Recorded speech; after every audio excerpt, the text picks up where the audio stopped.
Hi, and welcome to another Follow-Up Friday. This is Tara Zeller, Behavior Analyst with the Apple Tree Connection, and I'm following up with this week's ABA to Z topic, which was stimulus control.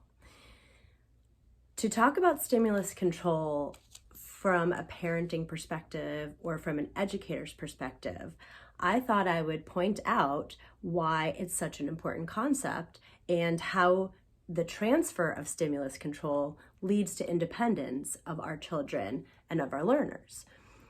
One thought that I had to talk about it to make it relatable to everybody is when you're a teacher and you have your classroom for the beginning of the year, your brand new group of students, and they come to you and you spend the first bit of the school year getting them familiarized with the rules of the classroom, the schedule, the types of expectations that you have when you have the morning bell, let's say, or when you have a certain block of time.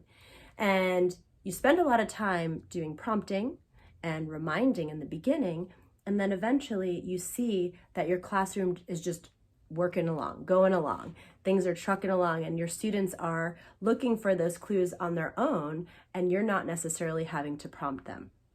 That's when you have transferred stimulus control to the natural setting, which is your class's environment. They are no longer dependent on you for every little cue that it takes to get them to do each of those tasks, let's say. Same thing goes for a parent. When your child is dependent on you to respond to a question that somebody else might have for them, or to do their laundry when their laundry has piled up so far that it's spilling out of their bedroom. Transferring the stimulus control to the natural environment would mean that your child does their laundry just because it piled up to a certain level and they go and do it on their own. Or somebody walks up to them that's familiar and asks them one of those questions that you're asking them, such as what's your name or how do you spell your name, and they're able to answer it without you prompting them. And that's when you see your child going from dependent to independent.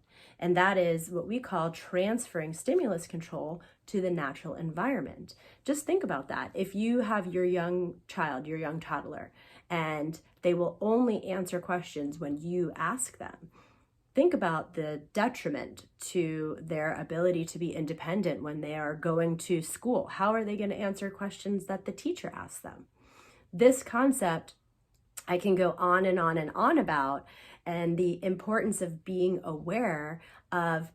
Most of the times we just naturally transfer stimulus control with our children or with our learners, but sometimes it's more difficult. Sometimes we see that we are not able to get our children to be a little bit more independent in some or maybe all areas. So this is where I'm asking you, my audience, to reach out to me. If this topic resonates with you, if you're finding certain areas that you're having a hard time getting your child to be a little bit more independent, throw a comment down here at me, or tell me that this resonates, or tell me how you see yourself being really good at somebody who's able to transfer that stimulus control to the natural environment.